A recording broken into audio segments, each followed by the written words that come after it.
This is the Yay or Nay Show with Alex C. A sports show for sports fans by a sports fan. And now, here is Alex C. All right, here we go. This is the Yay or Nay Show with Alex C., a sports show for sports fans by a sports fan. We got a lot to go over today. Okay, let's start here. First and foremost, I started the season off before we ever got into a single game of the NFL season. I started off with what I called the big, bold prediction, and I had two of them. Big, bold prediction number one was the Tampa Bay Buccaneers were not going to get anywhere near the Super Bowl. They were not going to be repeat Super Bowl champions. I told you how I didn't believe they were Super Bowl champions to begin with, how last season was a fluke, and I went through all that. Bottom line is, in regards to my big, bold prediction of Tampa Bay not making the Super Bowl, I was absolutely correct. The other big, bold prediction I made for the season was the Kansas City Chiefs were not going to make it anywhere near the Super Bowl. They were overrated, overhyped, and there's no way they were going to make it a third time in a row. They were lucky they make it a second time in a row. And there was no way in the world they were ever going to make it a third time in the world. I don't care how great you think Patrick Mahomes is. I don't care how great you think the Kansas City Chiefs are. There was no way they were going to make it a third time in a row. There is only one time in history we're going to see the Buffalo Bills make it 4 times. This was not going to be it. And, of course, I ended up being correct. However, there were a few things that were surprises to me in regards to, let's specifically talk about the Kansas City Chiefs. Patrick Mahomes, is it me, or am I really the only one that saw Patrick Mahomes kind of take some steps backwards this year? I mean, I get it. You're going to have the national media talk about the stats, and they're going to talk about the big, great game that he played against Buffalo and 13 seconds and going down the field and getting a game-tying field goal. And, of course, but then they're not going to be realistic, and they're not going to talk to you about how the Buffalo felt like Buffalo Bills. Oh, wait, it was the Buffalo Bills. My bad. First I was thinking Jim Kelly. Now I'm thinking of John. It's just Buffalo Bills. They've got a lot of history, right? Bottom line is, but they're not going to tell you about the Buffalo Bills and how their coaches bumbled that whole thing away. No pooch kick to take away 3-4 seconds. No prevent defense, going cover 0, allowing themselves to get blown up over the top and just making mistake after mistake after mistake after mistake. And it was not Patrick Mahomes who did some miraculous thing that really was just unbelievable. And no, it wasn't that at all. It was Buffalo basically handing you a blank check and saying, write whatever amount on it you want, you can have it. That's what that was. That's how that 13 seconds worked out. It wasn't Patrick Mahomes doing anything super spectacular or that nobody else could do, because anybody else in the NFL would have been able to do the exact same thing when you have the coaches making the mistakes they made, cover 0, blitzing, allowing themselves to get blown up over the top because they made the mistake playing no prevent defense. Nobody would have been able to fail against the gift that the Buffalo Bills were given to the Kansas City Chiefs. Was not Patrick Mahomes. But because it was Patrick Mahomes and because the national media loves him so much, he's so well beloved by the national media, they're going to try and make you believe that Patrick Mahomes did something that was extraordinary that nobody else could do, when reality is anybody could have done it with the coaching gaffes that the Buffalo Bills made with the last 13 seconds of that playoff game. So I want to make sure I dispel that myth, number one, for starters. Number two, where reality comes into play is if you watch the game against the Cincinnati Bengals, where Patrick Mahomes completely did what he's been doing all year, fall apart, can't read a defense, can't make adjustments to what the defense is doing to him because he's only been one kind of a quarterback his entire career, which is over the top, super big plays, ultra dynamic, ultra fun. That's what he is. But when it comes to having to be a game manager, Patrick Mahomes is not a game manager. He's not equipped to be a game manager. He can't handle being a game manager, and he fails as a game manager. And you saw him fail against the Buffalo Bills. Again, why do I keep going to Buffalo? Against the Cincinnati Bengals. Well, really, he did fail against Buffalo as well when you think about it. Again, the last 13 seconds was a fluke. So he did fail against Buffalo, more so, obviously, against Cincinnati. Couldn't handle it, not a game manager, not able to put a team on his shoulders and lead his team to the promised land. So what you saw was Patrick Mahomes fail like he's done most of the season this year. Look, when they went on that win streak, there's a lot of rhyme and reasons why they won a lot of those games. And it wasn't all Patrick Mahomes, and it wasn't that they figured it out, because if they would have figured it out, they would have beat Cincinnati. They haven't figured it out. But there were a lot of gifts and a lot of gaffes in regards to the reasons why the Kansas City Chiefs won a lot of those games. A lot of gifts, a lot of gaffes. It was not all Patrick Mahomes. Again, national media will try and make you believe it was. National media try and make it seem like, oh, they got it going. They figured it out. They're doing what they're supposed to do. If they were doing what they were supposed to do, if they figured it out, if they truly had it figured out, if they were truly the highly explosive offense that they were supposed to be, and if they truly had this vaulted defense that they claimed that Kansas City all of a sudden figured out, they wouldn't have lost. But they did, because they're not who the national media said they were. Patrick Mahomes, to me, looks like he has regressed all season long. He can't handle the big moments, cracks under the pressure, can't deal without being a dynamic, big play quarterback, because he's not a game manager and he can't put a team on his shoulders. That's regression.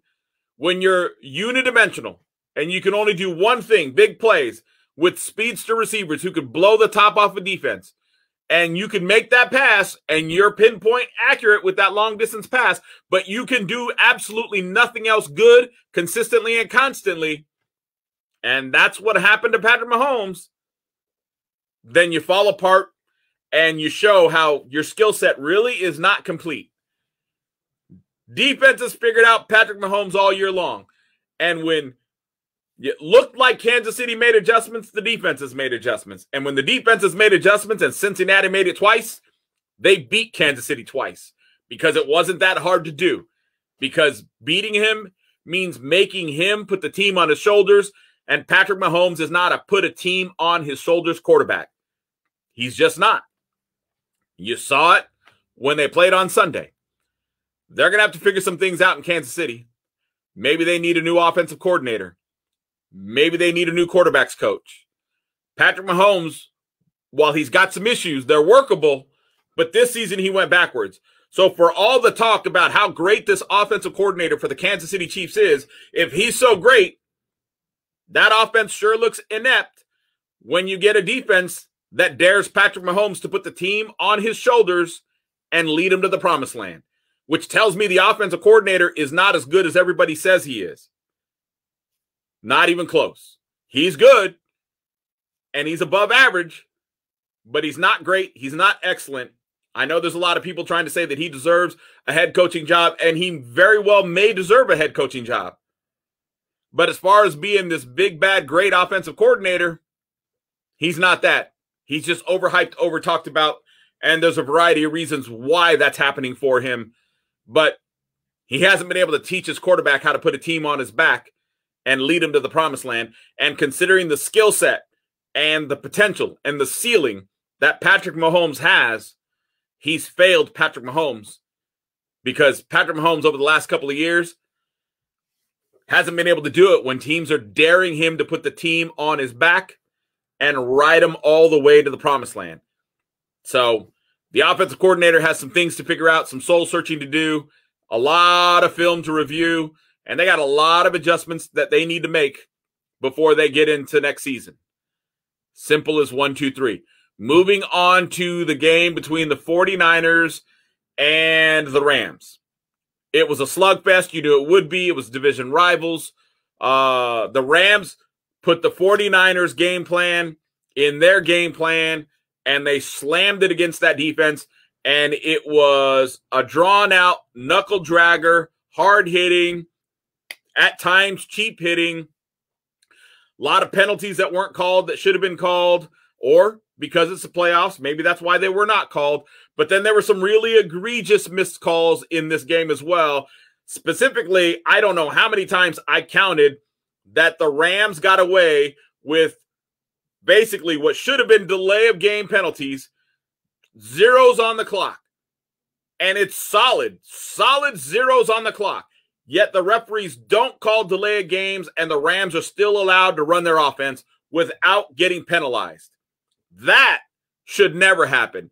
Teams getting away with holding calls, fine, it's the playoffs. Teams getting away with pass interference calls, fine, it's the playoffs. Teams getting away with cheap hits, fine, it's the playoffs. Teams getting away, however, with not running their plays before the play clock runs out, irregardless of whether it's the Super Bowl or not, that should absolutely never, ever happen. That needs to be reviewable. New York should be able to step in. There should be somebody in a separate box that should have the ability to step in and buzz the umpires and let them know that it's reached zeros. We're at delay of game status. You need to blow the whistle and blow the play dead, because there are too many times where the defense for the 49ers, matter of fact, looked like they even stopped because they knew there were double zeros on the board, and yet the Rams went full-blown, ran the play, and the 49ers really quickly are trying to make a quick adjustment to play catch-up because they thought the play was going to be whistle dead, and it wasn't. And you could say that the 49ers should have kept playing because they didn't hear the whistle, but when you see double zeros on the board, it's pretty obvious that the play shouldn't be happening to begin with. That's not the reason why the 49ers lost. I'm just showing you another example of how the umpires and referees in the NFL have failed in regards to how they call a game. But again, that didn't have much to do. It could have maybe changed momentum. It could have maybe stopped a play or two, but I don't think it would have made it to where the 49ers win the game. The 49ers didn't win the game for a variety of reasons, and we'll get into that right now. Absolutely. But it wasn't because of the refs. I just wanted to point out a deficiency in what the refs did in their job of officiating the game last night between the 49ers and the Rams. Now, the 49ers losing this game. Now, let's think about this. Kyle Shanahan, this season, we got to go backwards before we can get to last night. This season started off with Kyle Shanahan all of a sudden regressing in regards to his play calling.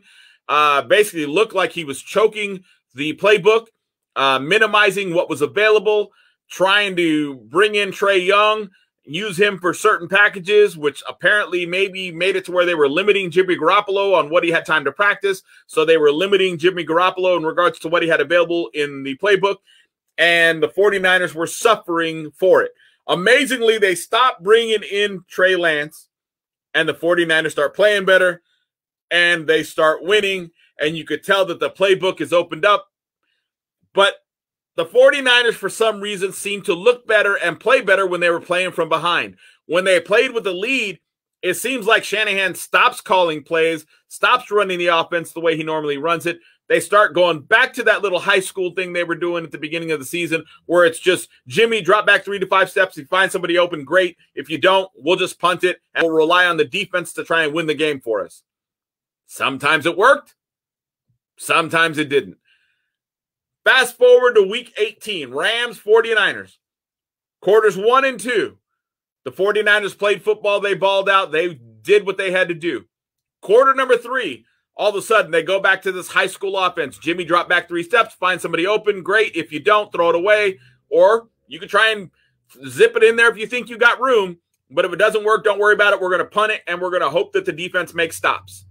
And then all of a sudden, when that wasn't working, and when the Rams were still in control, all of a sudden we get to the fourth quarter, and all of a sudden we go back to the normal offense the 49ers have always ran: pre-snap movement, end arounds, using speed, using quickness, Debo over the middle, yards after the catch, Brandon Ayuk, yards after the catch, 8-yard wheel routes.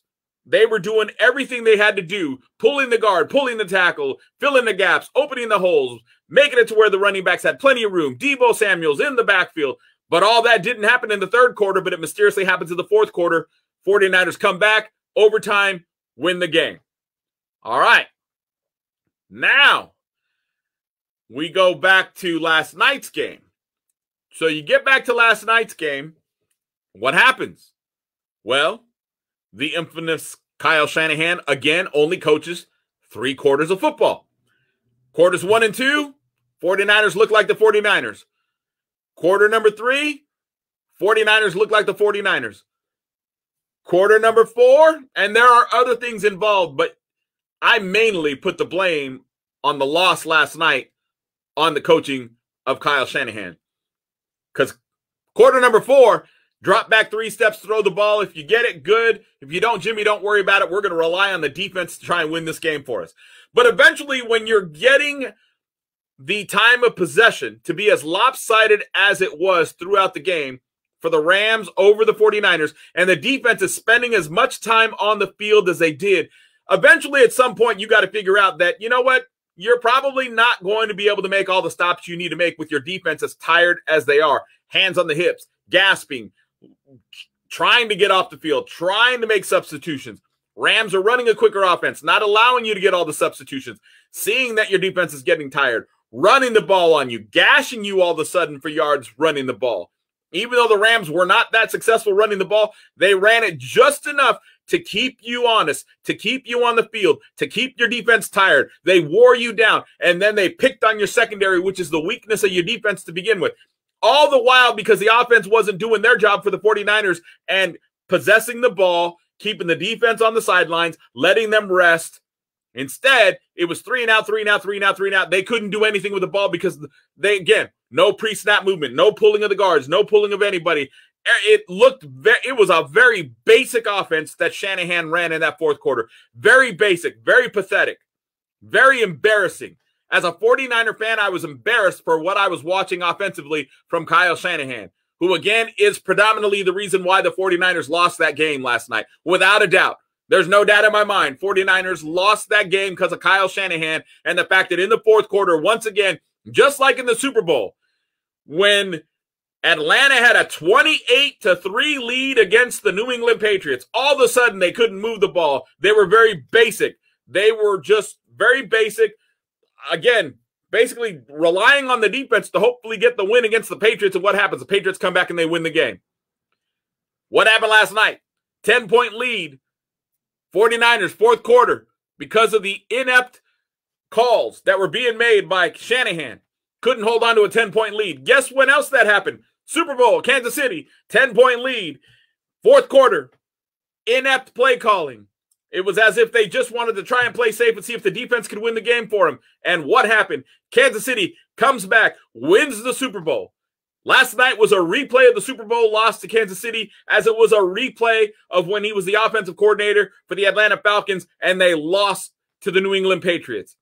Shanahan's got a coaching problem. He's got a streak. He's got something that is consistent with his coaching. He can only coach 3 quarters of a game. He can't do it 4 quarters. All of a sudden, he gets nervous. It's like he doesn't have enough plays, or he forgets that he's supposed to be calling them, or he forgets that he has a certain style of calling, and he goes very basic for whatever the reason is. And he either, maybe you can call it playing safe, I don't know. But he goes very basic, and it doesn't work. And even though it's not working, he doesn't go back to what was working. Plays that worked early in the day, you never see them again. Why not run it 2 or 3 times? You had a bunch of opportunities where you were able to get George Kittle open. You had one where Garoppolo missed the pass in the first quarter. You could have ran that play 1 or 2 more times in the game, and you could have easily got some first downs for George Kittle. He should have been targeted more last night. You could have easily got Deebo Samuels to go back over the middle. Yes, he took a punishing hit, but he came back. He was ready. He was pumped. You should have gave him the ball. There were no end arounds. We weren't using speed. You weren't pulling the guards. You weren't giving the ball to Deebo or to Brandon Ayuk on end arounds. Use the speed. Make the defense follow you. Make them adjust. That way it sets up the play action. We had no play action last night. Throughout any of the quarters of the game, you had no play action last night for Jimmy Garoppolo. The play action wasn't effective because the offense was very basic. They weren't running. They weren't doing end arounds. They weren't doing anything. Everything they did last night was stationary and basic and very, very basic. And in the fourth quarter, it was pathetically basic. It was basically one-dimensional. Jimmy Garoppolo, drop back. If you find somebody, great. If you don't, we'll depend on the defense to try and finish the game for us. And when you try and, I don't care who you are, when you try and rely on a defense to try and finish a game for you, you're not going to be successful. You're not going to win probably easily 70% of the games that you try to put on the shoulders of a defense. That's why your offense is supposed to play ball control, run, eat the clock, get first downs, score at least a field goal, preferably a touchdown, but put pressure, apply pressure, make it a long field, play the possession game, punt, try and stick them within the first 15 yards so they got a long field to contend with. Prevent defense, make them eat clock, keep everything in front of you. Defensively, that's another thing last night. Cover twos, but they didn't play deep. They played cover two, medium range, and they were still getting the top blown off of them because they weren't playing deep enough. That's another thing that they didn't adjust to defensively last night. Defensive coordinator, he did good, but I would give him a B, not an A, because the cover two wasn't deep enough. They weren't keeping everything in front of them. It's amazing. Why didn't you keep everything happening in front of you? You should have did cover twos, umbrella defense, keep everything in front of you. If you want to play a bend, don't break defense and then use the end zone as an extra defender once they get in the red zone, fine. You can do that. It eats clock. It makes them work. And they're probably not going to get a lot of touchdowns, more field goals than touchdowns. And I would have been okay with that. But you didn't do, but you didn't do that. Instead, you were playing cover two, but not deep, medium range, and you were getting the top blown off you. And they were scoring because you weren't doing what you were supposed to do. You didn't have your defense in a position to be successful. And offensively, you weren't doing the things that all year made you successful. All of a sudden, you just stopped, went basic. You were one-dimensional, started throwing. You got away from the run. Running starts to work in the fourth quarter when you wear a team and the defense down. That's when running becomes the most effective in a game. But suddenly, midway through the third quarter, the 49ers stopped running the ball and were predominantly throwing the ball, and then eventually became one-dimensional in the fourth quarter, stopped running the ball altogether, acting as if they weren't having any success when, in fact, they were. And you should have stayed with it because eventually you're going to wear that defense down, and you would have kept Aaron Donald and those guys more honest. You would have slowed them up. You would have made their pass rush continue to be as slow as it was in the first three quarters, but instead you basically quicken the pace for them by becoming one-dimensional. Once they knew you were going to throw, they were eager to get in the backfield, and they got the pressure on you, and that's where you failed Kyle Shanahan. That is ultimately where you failed. And then, of course, you have the interception that should have been an interception, but wasn't an interception because you dropped the ball. That was pathetic. That is something that I don't believe anybody should be forgiving for. No way in the world. That should have been an interception. That's inexcusable. You're at the NFL level. You're at the highest level of playing football, and you couldn't catch a granny pass?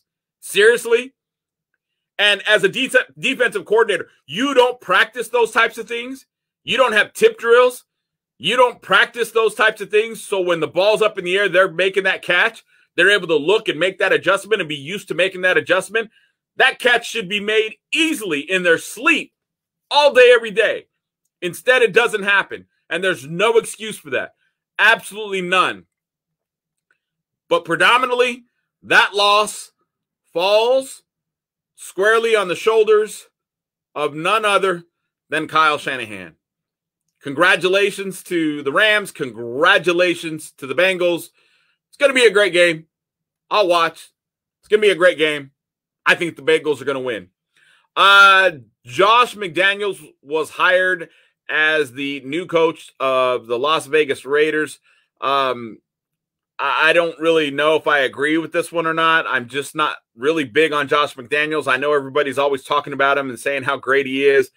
I personally don't see it. The Raiders and McDaniels are still finalizing the contract. The 44-year-old Ziegler replaces Mike Mayock, by the way, who was fired earlier this month. He interviewed with the Raiders earlier in January because Dave Ziegler is now the new GM, and he brings with him Josh McDaniels. But again, I don't think this was that big of a deal. I don't think that this is really that good of a move. I'm not a fan of McDaniels. I don't think he was, really a head coaching candidate that should have been looked at right now. There are plenty of other people who are more qualified. This guy failed once already. Look, if you have somebody and they failed once and you have other people who deserve the opportunity and they haven't had their opportunity yet, why do you bring somebody who's already been a failure one time? I'm not saying eventually McDaniels shouldn't have got an opportunity, but if he's already failed once, what makes you think he's going to succeed now? What track record does this guy have to show you he's going to succeed now? Did he go down to the NCAA and win a national championship? Did he go down to the NCAA and take a team that was struggling and make them winners? He doesn't have a track record, so why not take a shot on somebody else instead of this guy who's already failed once before? He was the head coach of the Denver Broncos for 2 seasons, and he failed.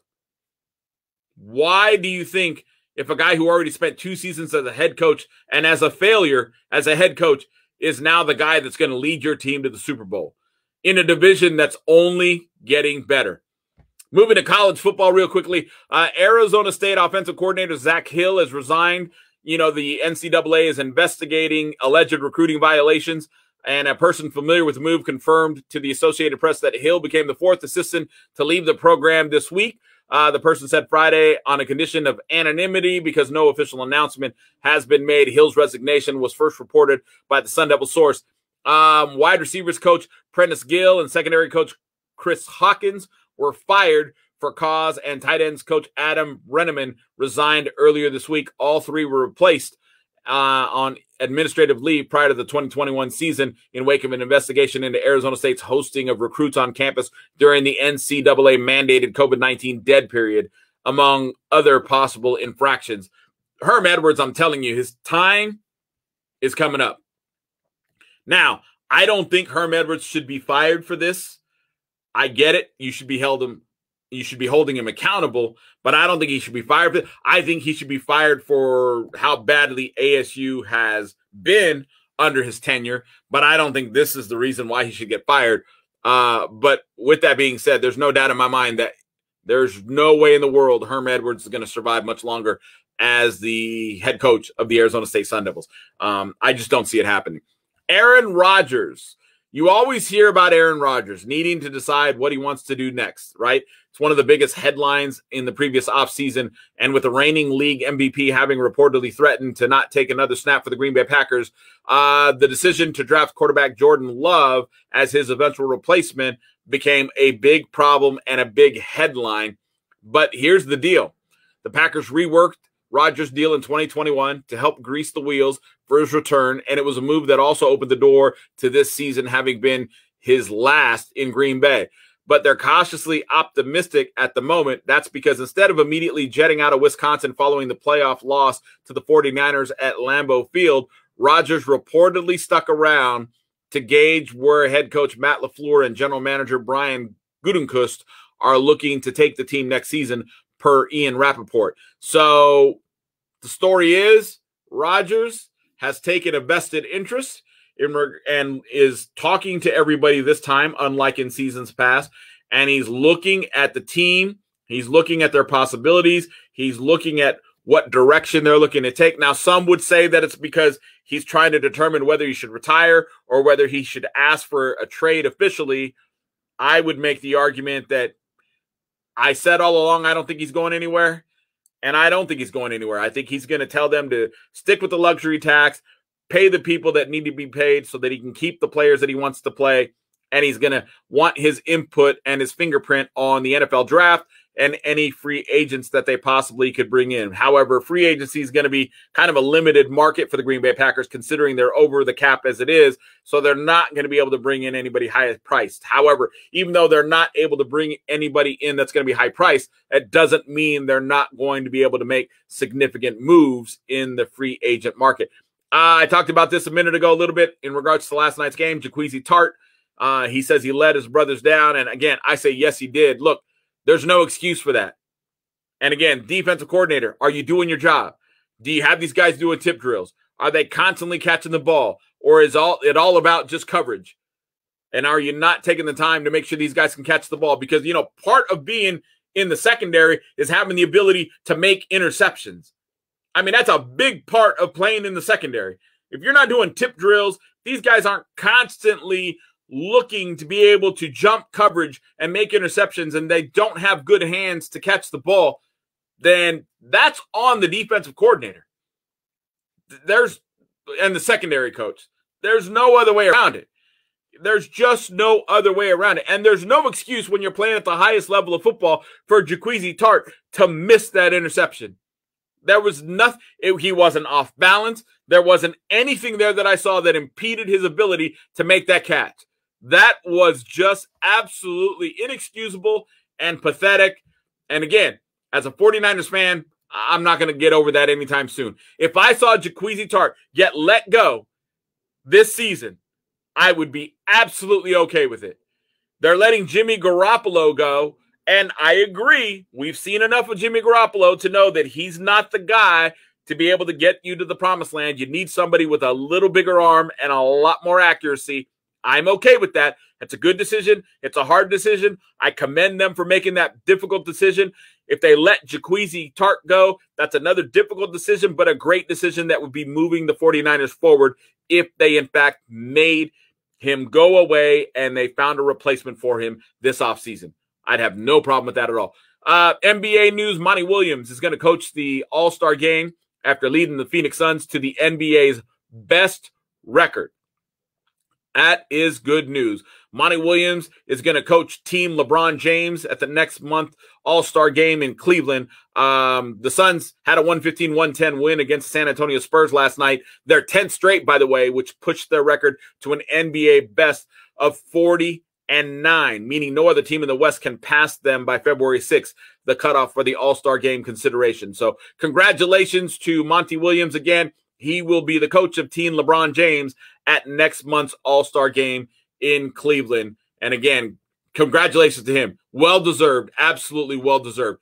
That's going to do it for today's podcast. Tomorrow, we're going to talk about free agency market. We did touch a little bit on that today, but tomorrow we're going to break it down in depth in regards to wide receivers. Who are some of the best ones that are available? Why? We'll get into that, plus a whole lot more tomorrow. You guys enjoy the rest of your day, and make sure you tune in to the Yay or Nay Show with Alex C. tomorrow right here.